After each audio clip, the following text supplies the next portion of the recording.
Salut, vous êtes nombreux à m'avoir demandé sur les réseaux comment j'avais fait pour brancher tout mon matériel derrière et savoir à quoi ça correspondait.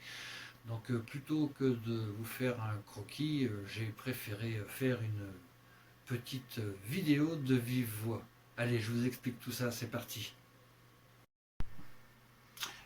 Alors il faut savoir que sur mon système, j'ai 6 entrées qui sont régies par une petite table de mixage en rack. Alors pourquoi j'ai pris celle-ci? En fait, avant j'avais une radiale Engineer, la 42, modèle 42. En fait, il y avait 4 entrées et 2 sorties. Et en fait, moi j'avais besoin de plus d'entrées, donc il existait le modèle 62, mais j'avais pas autant de souplesse que cette petite table de mixage, surtout au niveau du visuel. Parce que en fait ici, comme j'utilise plusieurs guitares avec des niveaux de sortie différents de part des différents micros, parce que j'utilise essentiellement, donc j'ai un Seymour Duncan sur une guitare, un SH6, sur une Jackson, sur deux autres Jackson, un modèle que j'affectionne tout particulièrement, ce sont les japonaises à manche reverse, les DX-MG avec des EMG passifs. Et j'utilise aussi, donc notamment sur mon Ibanaise rose là ici, et la Kelly Jackson KO3 dont j'ai refait la peinture, ce sont des Di Marzio Tone Zone. Et j'utilise également, donc sur ma guitare synthé verte ici, et sur ma guitare là qui a été faite en collaboration avec D'Amico, qui était une copie de Jackson, ce sont des micros X2N.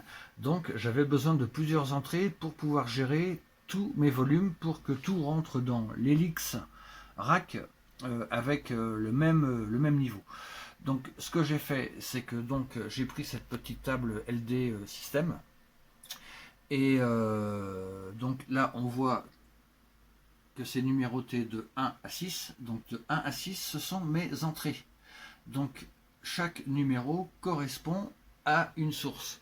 Donc ici, j'ai 4 UHF Line 6 G90. Donc là, ce qui rentre dans la table, on a le canal 1, canal 2, canal 3, canal 4. Donc ça rentre dans les 4 premiers canaux de la LD. Ensuite, j'ai le 5 et 6. Donc le 5, c'est mon module de guitare synthé, qui est ici, un accent AX100. Et j'ai une entrée jack ici, qui est le canal 6. Voilà. Donc tous les volumes sont gérés à partir de là. Ensuite, à chaque fois que je veux choisir un canal, j'ai juste à appuyer hop pour le mettre en route.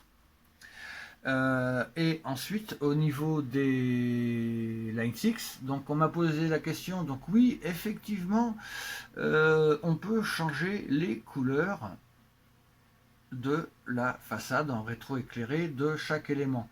Moi, en l'occurrence, pour pas trop me tromper, j'ai mis une couleur par rapport à la couleur de mes sangles de guitare. Voilà, pour pas me tromper. Donc j'ai 4 G90, mais sur deux de ceux-là, j'ai deux éléments où je peux choisir. Donc en appuyant ici, j'ai deux canaux. Voilà. Donc je peux gérer deux guitares par rack. Donc en fait, comme j'en ai 4, je peux monter jusqu'à 8, mais bon, moi je n'utilise que 6 guitares, donc j'ai deux racks avec juste une assignation d'un canal et deux racks avec des assignations pour deux guitares qui chacune portent les mêmes micros.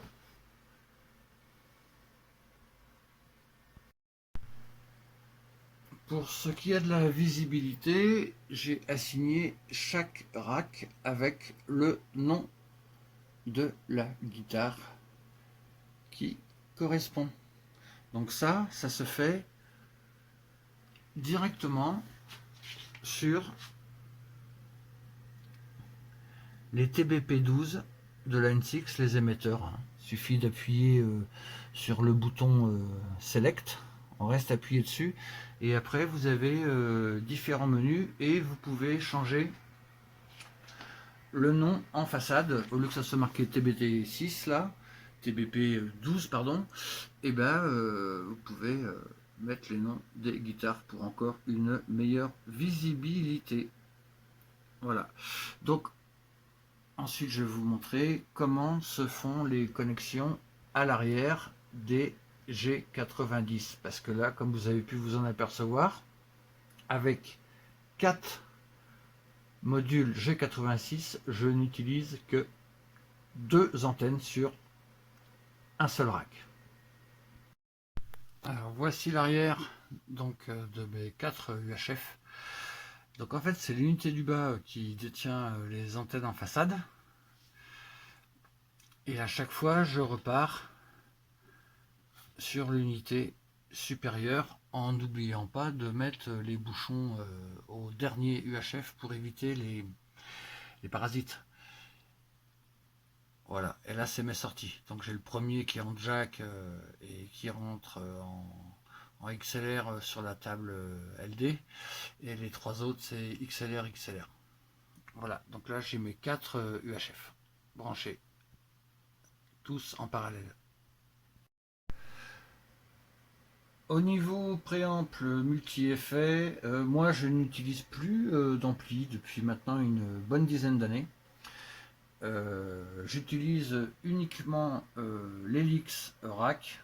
Bon, à un moment j'ai eu en insert un Triaxis ou un JMP1, mais j'ai fini par m'en débarrasser parce que la sonorité de l'Helix me convenait parfaitement.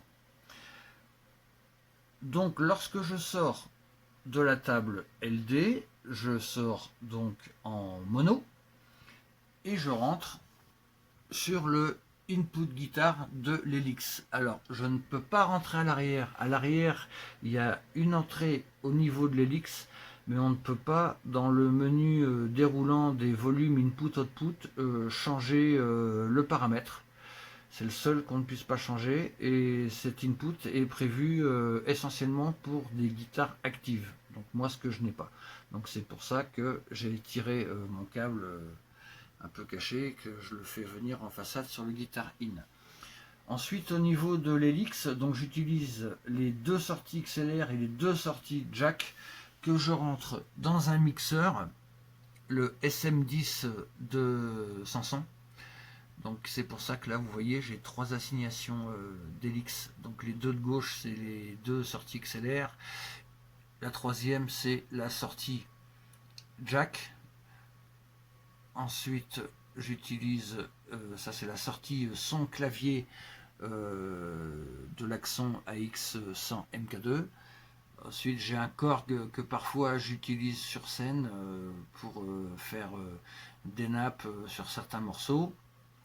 Et ce qui est marqué XLR 6 et jack 7, c'est parce qu'en dessous j'ai fait des entrées. Donc les 2 XLR ou 2 jack me permettent d'être repiqué, de repiquer en fait le général de la sono que je re-rentre dans mon mixeur et ensuite que je règle par rapport à mon moniteur, parce que moi j'utilise un système de ears monitor. Voilà. Pas de retour extérieur, j'essaye de limiter les larcènes au maximum, et ça me permet moi de doser le volume que je veux du général par rapport à mon son de guitare et mes sons de clavier. Voilà, et là j'ai donc 2 sorties XLR, c'est pour me repiquer sur la table. J'ai mis une entrée MIDI qui me permet d'attaquer avec un clavier le Axon, ou alors de l'utiliser avec un capteur GT3 de chez Roland. Et là j'ai ma sortie en RJ45 pour attaquer le pédalier de l'Helix rack, où j'ai assigné 3 pédales d'expression, donc une pour le volume, une pour la voix, une pour l'expression. Voilà, moi j'ai toujours adoré ces pédales Ernie Ball. Et puis en plus il n'y a pas besoin de faire de grosses démarches au niveau du setup de l'Helix, Parce que, en fait, quand on met, vous voyez, la pédale ici, quand je la mets hop, en position minimum, la wah-wah ou l'expression se coupe, comme si je n'avais rien. Donc ça évite d'avoir à utiliser des switches pour mettre sur on ou off les pédales. Bon, bah là je pense que j'ai quasiment tout expliqué. Donc si vous avez d'autres questions, n'hésitez pas, c'est avec plaisir que j'y répondrai. Merci, à bientôt.